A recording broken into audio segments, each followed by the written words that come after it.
যিসকলে মোৰ ভিডিঅ'টো চাইছে আপোনালোক সকলোকে মোৰ মৰম শ্ৰদ্ধা আৰু আন্তৰিক শুভেচ্ছা জনাইছো মই আপোনালোকক জনাবলৈ পাই নতৈ আনন্দিত হৈছো যে মই অতি সোনকালে মোৰ YouTube channel Assam learning point আৰম্ভ কৰিবলৈ গৈ আছো আপোনালোকে জানে যে ফেচবুকৰ পেজত মই ইতিমধ্যে কেইবাটাও ক্লাছ কৰিছো ইংলিছ গ্ৰামাৰৰ মোৰ বিশেষকৈ টাৰ্গেট হল ক্লাছ 9 আৰু ক্লাছ 10ৰ ছাত্ৰ-ছাত্ৰীসকল এই ছাত্ৰ-ছাত্ৰীসকলক সহায় কৰিবৰ কাৰণে মই ক্লাছবিলাক কৰি আছো বিশেষকৈ ইংলিছ গ্ৰামাৰ বিজ্ঞান আৰু গণিত বিষয় এই তিনিটা বিষয়ত মই ক্লাছবিলাক ইউটিউবত আৰু মোৰ ফেচবুক পেজত দি যাম মোৰ এটা অনুৰোধ থাকিব বিশেষকৈ অভিভাৱকসকললৈ যে আপোনালোকে আপোনালোকৰ ল'ৰা-ছোৱালীক যদি মোৰ ক্লাছবিলাক চাবলৈ দিয়ে তেতিয়াহ'লে নিশ্চয় উপকৃত হ'ব আৰু আপোনালোকে মোৰ নতুন যেটো YouTube channel Assam learning point মই মোৰ ভিডিঅ'টোৰ কমেন্ট বক্সত লিংকটো দি দিম আপোনালোকক মই অনুৰোধ কৰিম মোৰ ইউটিউব চেনেলটো আপোনালোকে সাবস্ক্ৰাইব কৰিব মই মোৰ ক্লাছবিলাক মোৰ ইউটিউব চেনেল আৰু ফেচবুক পেজ দুইটাতে দি যাম মোৰ Facebook page learn with BIB আৰু মোৰ যেটো প্ৰফাইল মোৰ নামত আছে তিনিওটাতে মই মোৰ এই ক্লাছবিলাক আপলোড কৰি যাম এই ক্লাছবিলাক কৰোতে মই যথেষ্ট কষ্ট কৰিবলগীয়া হয় আৰু মোৰ কষ্টৰ এটাই কাৰণ যে মই ছাত্ৰ-ছাত্ৰীসকলক সহায় কৰিব বিচাৰো এই ক্ষেত্ৰত যদি আপোনালোকে মোক সহযোগিতা কৰে তেন্তে নিশ্চয় মোৰ চেষ্টা সফল হ'ব আপোনালোকে ভালকে জানে যে ক্লাছ 10ৰ যেটো সেৱা কোৰ্স আছে তাৰ কোৱেশ্চনৰ প্যাটাৰ্ন এই বছৰৰ পৰা সম্পূৰ্ণ চেঞ্জ হ'ব গতিকে ছাত্ৰ-ছাত্ৰীসকলে এই নতুন প্ৰশ্নৰ কেনেকৈ মোকাবিলা কৰিব আৰু কেনেকৈ তেওঁলোকে প্ৰস্তুতি ল'ব আৰু কেনেকুৱা ধৰণে পঢ়িলে তেওঁলোকে পৰীক্ষাত ভাল নম্বৰ পাব এই সকলোবোৰ বিষয়ে মই আলোচনা কৰিম যাতে আপোনালোকৰ ল'ৰা-ছোৱালীয়ে ভালকে বিজ্ঞানৰ যিবিলাক টান পাঠ আছে সেই পাঠবিলাক যাতে সহজতে বুজিব পাৰে আৰু কনসেপচুৱেল কোৱেশ্চনবিলাক তেওঁলোকে যাতে পৰীক্ষাত গৈ পেলাই এটেম্প কৰিব পাৰে সেই হিচাপে মই তেওঁলোকক প্ৰস্তুত কৰিবৰ কাৰণে মোৰ ক্লাছবিলাক লৈ আছো গতিকে মই দিগলীয়া নকৰো আশা কৰিম যে মোৰ ফেচবুক পেজ আপোনালোকে বেছি বেছি শেয়াৰ কৰি দিব আৰু লাইক কমেন্ট কৰিব যাতে মই আপোনালোকৰ পৰা প্ৰেৰণা পাই আগন্তুক দিনত মোৰ ক্লাছবিলাক অব্যাহত ৰাখিব পাৰো আপোনালোকৰ ঘৰত যদি কোনো ছাত্ৰ-ছাত্ৰী না থাকে তথাপি আপোনালোকৰ যদি টাইমলাইনত আপোনালোকে শেয়াৰ কৰে মোৰ ভিডিঅ'টো তেতিয়াহ'লে আপোনালোকৰ বন্ধুবৰ্গৰ ভিতৰত কোনোবা এজনৰ ছাত্ৰ-ছাত্ৰী থাকিব পাৰে তেওঁলোক উপকৃত হ'ব গতিকে মই এইখিনি আপোনালোকক অনুৰোধ জনাইছো মোৰ নতুন ইউটিউব চেনেলটো আপোনালোকে সাবস্ক্ৰাইব কৰিব আৰু মোৰ ফেচবুক পেজৰ ভিডিঅ'বিলাক লাইক শেয়াৰ কৰি দিব এইখিনিকে কৈ আপোনালোকক পুনৰ শুভেচ্ছা জনাইছো আৰু আজিৰ ক্লাছটো আপোনালোকৰ ল'ৰা-ছোৱালীক দিব বুলি মই আশা ৰাখিছো ধন্যবাদ তোমালোকে জানা যে ইন্টাৰগ্ৰেটিভৰ দুটা পাৰ্ট আছে এটা হৈছে yes no question এটা হল yes no question আৰু এটা হল WH question এটা হল WH question তো মই আশা কৰো যে এই পাৰ্টটো তোমালোকে বুজি পাইছা কাৰণ জুৱা ক্লাছত মই তোমালোকক yes no questionৰ বিষয়ে আলোচনা কৰিছিলো and now today I am going to discuss about WH question ঠিক আছে আজিৰ ক্লাছত মই WH question কৰিম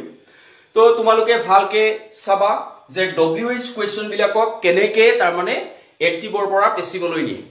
Now WH questioner প্ৰথমটো হ'ল তো মই এটা তোমালোকক এটা হেৰি দিওঁ এটা sentence the who broke the glass আৰু কিয় এটো WH question because there is a question WH word this question starts with WH word so it is a WH question broke মানে ভাঙিছিল কি ভাঙিছিল the glass so this is object this is verb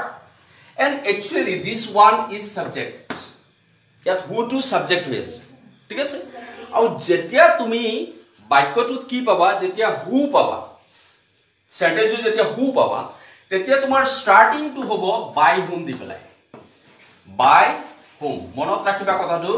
যে আমাৰ যেতিয়া কি হয় who দি পেলাই সেন্টেন্সটো আৰম্ভ হয় তেতিয়া হলে আমি স্টাৰ্টিংত কি লিখিম by whom লিখিম ঠিক আছে আমাৰ নেক্সট কামটো হ'ল যে অবজেক্টক সাবজেক্ট কৰি লোৱা অবজেক্ট হৈছে দা গ্লাস গতিকে ইয়াত লিখিম দা গ্লাস হালকে লক্ষ্য কৰিবা the glass by whom the glass মই লিখি দিলু অবজেক্টটো লিখি দিলু কিন্তু এতিয়া তো অক্সিলিয়াৰি লাগে এতে অক্সিলিয়াৰি হৈছে who broke the glass এটো past indefinite sentence past indefinite sentence কাৰণ সাবজেক্টৰ পিছত তোমালোকে দেখিছা ভাৰ্বৰ past আছে গতিকে এই past indefinite আৰু past indefinite অক্সিলিয়াৰি কি আছিল was where so ইয়াত লাগিব তোমালোকে দা ক্লাছৰ পিছত was লিখিব লাগিছিল ইয়াত was লিখি দিয়া was by whom was the glass then ভাৰ্বৰ past participle the first participle form of broke it is broken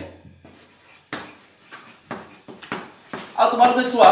by two ইতিমধ্যে তোমালোকে লিখি দিছা আগতে লিখি দিছা গতিকে হিফালে লিখাৰ দৰকাৰ নাই by whom was the glass broken sentence হৈছে who is knocking the door now who থাকিলে কি হ'ব by whom knock মানে হৈছে ঠুকুৰিয়া তো ইয়াত কি হ'ব কি knock কৰিছিলে the door so it is object ঠিক আছে এটো object this is verb and again this one is subject এতিয়া তোমালোকে চোৱা by whom লিখিলা এতিয়া কি লিখিবা the door লিখিবা the door তাৰপিছত এটো present continuous or sentence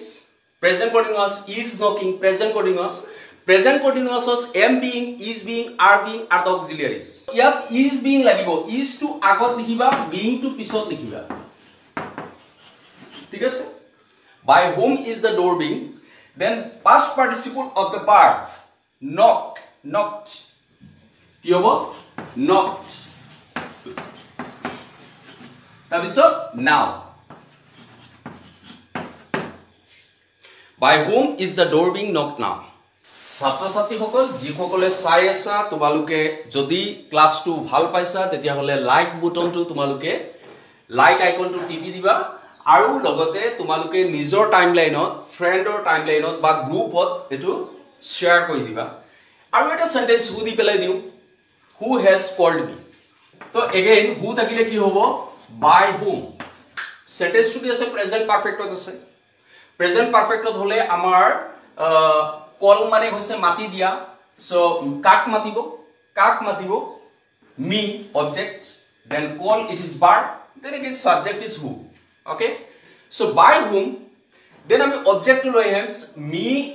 subject হলে কি হ'ব I হ'ব আৰু তাৰ পিছত auxiliary হৈছে have been has been auxiliary হৈছে have been তো ইয়াত I লগত কি লাগিব have been লাগিব আমি have ইয়াত লিখিব লাগিছিল কিন্তু এই কোৱেশ্চন হোৱাৰ কাৰণে কি হ'ব আগত লিখিব লাগিব আৰু been to পিছত লিখিব লাগিব ঠিক আছে by whom have I been then the past participle form of call it is the same call then question mark by whom have I been called where did he keep the book now ইয়াত তোমালোকে সোৱা did থাকিলে past indefinite tense তোমালোকে জানা did থাকিলে past indefinite tense তো প্ৰথমতে তোমালোকে tense টো আইডেন্টিফাই কৰিব লাগিব tense আইডেন্টিফাই কৰিব নোৱাৰিলে কেতিয়াও তোমালোকে voice change কৰিব নোৱাৰিবা গতিকে প্ৰথম কামটো হ'ল আমাৰ tense আহি গল past indefinite tense keep মানে ৰখা verb কি ৰাখিছিল the book object and the subject is this one প্ৰথম কামটো হ'ল যে আমাৰ যদি হুৰ বাহিৰে বাকি কোনো wh word থাকে তেতিয়া হলে জিটো আছে সেইটোৱে লিখি দিবা ঠিক আছে জিটো আছে সেইটোকে লিখিবা অৰ্থাৎ এটো where to where হৈ যাব object টো লিখিবা ইয়াত object লৈ আহা অবজেক্ট টু হল দা বুক অবজেক্ট টু হল দা বুক এবাৰ তোমালোকৰ অক্সিলিয়াৰি লাগে অক্সিলিয়াৰি past indefinite-ৰ auxiliary case what are the auxiliaries used in past indefinite tense to was where তো ইয়াত দা বুকৰ লগত কি লাগিব was লাগিব দা বুকৰ লগত কি লাগিব was লাগিব then you write the past participle of keep verb or past participle so keep it is kept okay kept then you give one preposition is by then subject to object this subject then when it will be object it is him jetia subject to he to jetia object lo gusi jabo tetia him hobo so where was the book kept by him আশা কৰো বুজিব পাৰিছা ছাত্ৰ ছাত্ৰী সকল তোমালোকে comment বক্সত যদি তোমালোকে তোমালোকৰ প্ৰতিক্ৰিয়াটো জনাব যদি জনাই দিয়া তেতিয়া হলে মই ভাল পাম why have you done this তো তোমালোকে দেখিছা have আছে ইয়া তাৰ পিছত done আছে তাৰ মানে present perfect এটো হৈছে present perfect তো আমাৰ done to হৈছে verb this to হৈছে কি কৰিছিল this এটো হৈছে object then this one is subject okay আমি subject verb object পাই গলো আৰু tense to পালো কি present perfect tense now যেতিয়া তুমি passive লৈ নিবা তেতিয়া why to why লিখি লবা why ঠিক আছে তাৰ পিছত object ক লৈ আহা object হৈছে this তো ইয়াত this লিখি দিয়া this লিখাৰ পিছত তোমালোকে auxiliary লিখিব লাগে তাৰ মানে object ক যেতিয়া subject হিচাপে লিখিলা তেতিয়া কি লিখিব লাগে auxiliary now what are the auxiliaries in present perfect tense have been has been now ইয়াত আহিব this ৰ লগত has তাৰ পিছত been to ইফালে লিখিবা ঠিক আছে why has this been তাৰ পিছত verb or past participle it is done তাৰ পিছত by তাৰ পিছত subject of object কৰি দিয়া you question mark why has this been done by you sentence to hoise when will he meet me তো এই sentence to সোয়া প্ৰথমতে when to when লিখি দিয়া when লিখি দিয়া তোমালোকে জানা will থাকিলে will be বা shall be হ'ব meet মানে হৈছে লগ পোৱা this is verb কাক লগ পাব মুখ এটো হৈছে verb তোমালোকে জানা যে ভাৰ্বক যদি কি আৰু কাক এই দুটা প্ৰশ্ন কৰো আমি যি আনসাৰ পাম সেইটো হ'ব অবজেক্ট মিট মানে লগ পোৱা বা লগ কৰা তে লগ কৰা কাক লগ কৰিব মুখ লগ কৰিব গতিকে এটো মিটু হ'ব অবজেক্ট আৰু ইয়া সাবজেক্ট হৈছে হি এটা when আমি লিখি ললো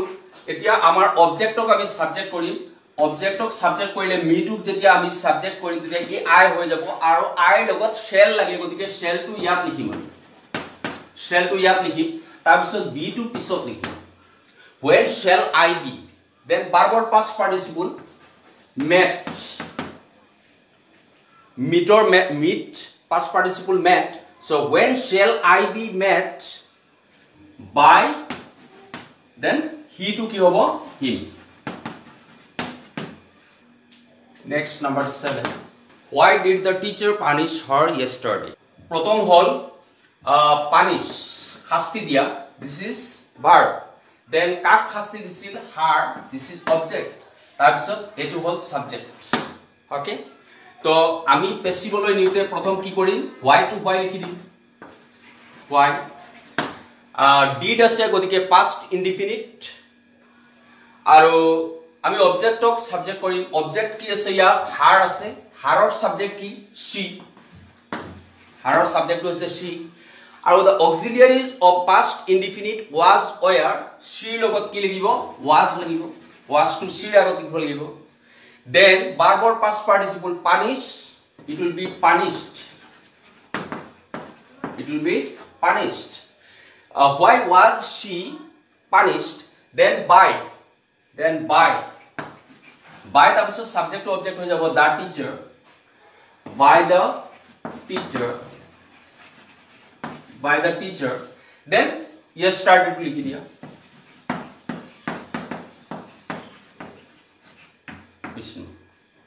so why was she punished by the teacher yesterday ছাত্ৰ ছাত্ৰী সকল তোমালোকে কিছুমান এক্সাৰসাইজ ঘৰত কৰিবা আশা কৰো তোমালোকে এই ক্লাছটোৰ পৰা কিছু উপকৃত হ'ব পাৰিবা কোৱেশ্চনটো হ'ল হাউ ডিড शी ডিসপ্লিজ ইউ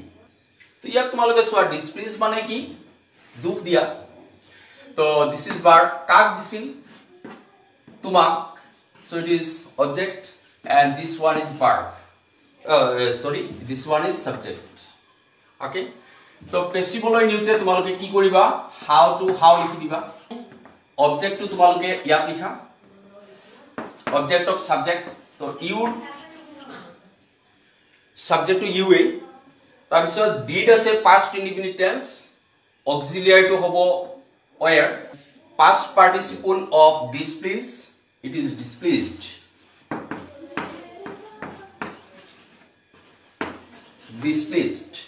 তাৰ পিছত কি হয় preposition তো preposition কি দিবা how were you displeased ইয়াত দিব লাগিব with কি দিব লাগিব with দিব লাগিব by দিব নোৱাৰিবা ইয়াত with দিব লাগিব কিয় subject to কি আছে এটা পারসন আছে ঠিক আছে subject to এটা পারসন আছে আৰু displeaseৰ লগত at আৰু with বহে যদি পারসন হয় তেতিয়ালে with বহিব she to her হৈ যাব she to her হৈ যাব তো how were you displeased with her when can you return the book return মানে হৈছে ঘুৰাই দিয়া this is verb কি ঘুৰাই দিব object the book then this one is subject okay so you write when here is when and then the object the book you have to write is as subject the book then তোমালোকে জানা যে can থাকিলে auxiliary to passive কি হ'ব can be হ'ব তো ইয়াত তোমালোকে can লিখি দিয়া be to পিছত লিখা ঠিক আছে মনত আছে নে কথাটো তো the book be then past participle of the verb return so it is just return okay when can the book be returned then by then subject to তোমালোকে object subject of object কৰিবা you এ হ'ব question mark when can the book be returned by you then number 10